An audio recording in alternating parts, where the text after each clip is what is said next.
les compteurs s'affolent encore dans l'immobilier, les transactions explosent, les prix s'envolent et ce sont les villes moyennes qui sont en première ligne. Pour le dire autrement, elles affichent les plus fortes pertes de pouvoir d'achat. Constat dressé par les notaires et explications de Marie Cœur de Roy et Alexandra Paget. C'est une configuration inédite des grandes métropoles qui préservent leur pouvoir d'achat immobilier face à des villes plus petites qui affichent des pertes de mètres carrés considérables. La championne cette année, Saint-Étienne, 12 mètres carrés de moins sur un an côté appartement et même 13 côté maison.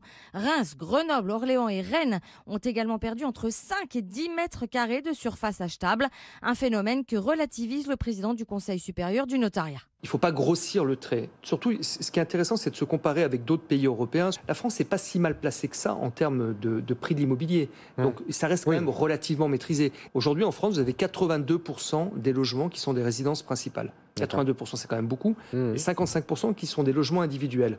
Donc, on n'est pas sur un marché de spéculation, on est vraiment sur un marché d'utilisateurs. Et c'est pour ça que le marché, il est sain. Contrairement aux villes moyennes, dans les grandes métropoles, le pouvoir d'achat n'a pas bougé. Quasiment aucun mètre carré de perdu à Paris, Lyon, Bordeaux et Nice.